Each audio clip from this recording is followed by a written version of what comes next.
Okay, so yung next naman natin, yung private modifier. So, yung example, so itong example na to, papakita ko na yung yung private, hindi natin pwedeng i-access sa labas ng class. So, okay, analyze natin. So, ito yung car, tapos ito yung program natin. So, may dalawa tayong class. So, pag nira natin, okay, so gumagana yung program natin. So, sa main natin, nag-create tayo ng, ng object natin na car. Tapos, in-access natin yung object na model. So, okay to. Hindi tayo magkaka-error. So, bakit? Kasi nasa public.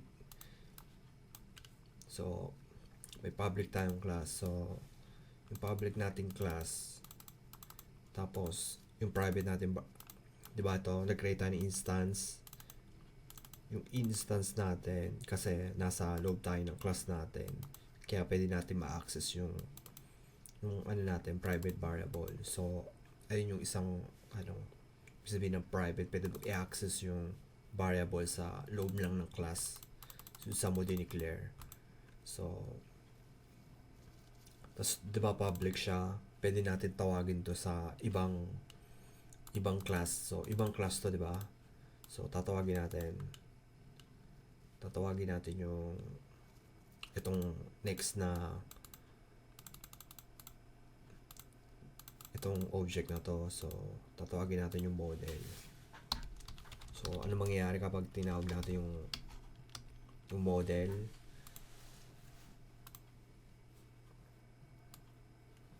So, ito yun. Car.model is not accessible due to its protection level. So, ito yung error na lalabas. Bakit? Kasi siya, private. So, pag pinpublic natin, ano mangyayari?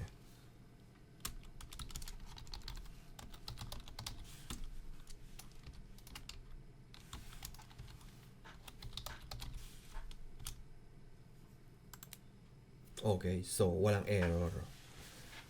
'Di ba? Kasi walang protection to, kasi kahit sino pwedeng maka-access dito. So yung private, tawag nito, so protection level yon.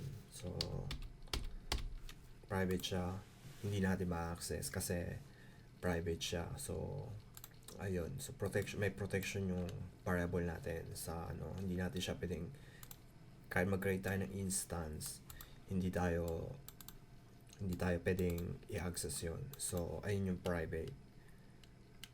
So, ayun, natackle ko na yung private. So, naman tayo sa public.